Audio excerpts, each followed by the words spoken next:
Hello and welcome to the very first episode of this podcast called Dare to Differ. We are your hosts, Ada and Nivya this side. We are third year journalism students who are trying to break down complex topics of the society for you. Education is one of the most powerful weapons. It plays an important role in the empowerment of the underprivileged people. The major act that focuses on providing free and compulsory education in India is the Article 21A of the Indian Constitution. If I have to give you a little bit of background information about the act in itself, the act was an act that existed in our constitution from the day of its implementation. So when the Constitution of India was implemented on January 26, 1950, it had a directive principle, Article 45A, which talks about the free and compulsory education given to all children below the age of 14 years. Later, after the rising up of a lot of case laws and a lot of cries from the people, it was understood that the Article 45A, the right to education, lies parallelly with the right to life. So, Article 45A was changed to Article 21A, which is a fundamental right. Article 21A that we have been talking about so far, as it is, states that the state shall provide free and compulsory education to all children of the age of 16 to 14 years in such a manner as the state may by law determine. The path to implementation of right to education and providing education for all was not an easy one. But we should say that India has made a significant progress in terms of education in the last 60 years. Almost 96% of the children between 6 to 14 years are currently enrolled in school, says an article written by Acer in 2012. Since both of us are located in Bangalore, we will be trying to look into the situation of right to education in the state of Karnataka. Here in Karnataka, the Act was implemented in 2010 and the rules of the Act were formulated in 2012.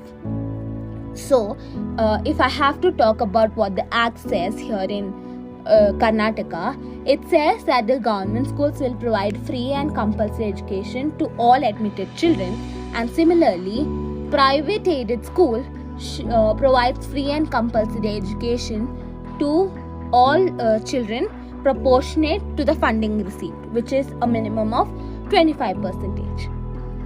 Since we have been talking about the Act, we can understand the Act is definitely an act that can empower many communities and people. However, there are many downfalls in the law itself. Let's take the case of Karnataka.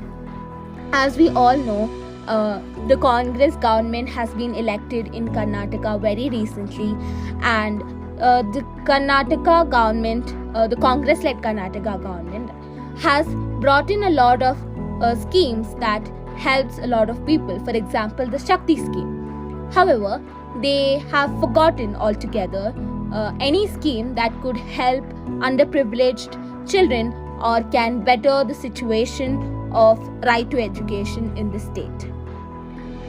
So, saying that, I would now let Ada break down some of these gaps for you.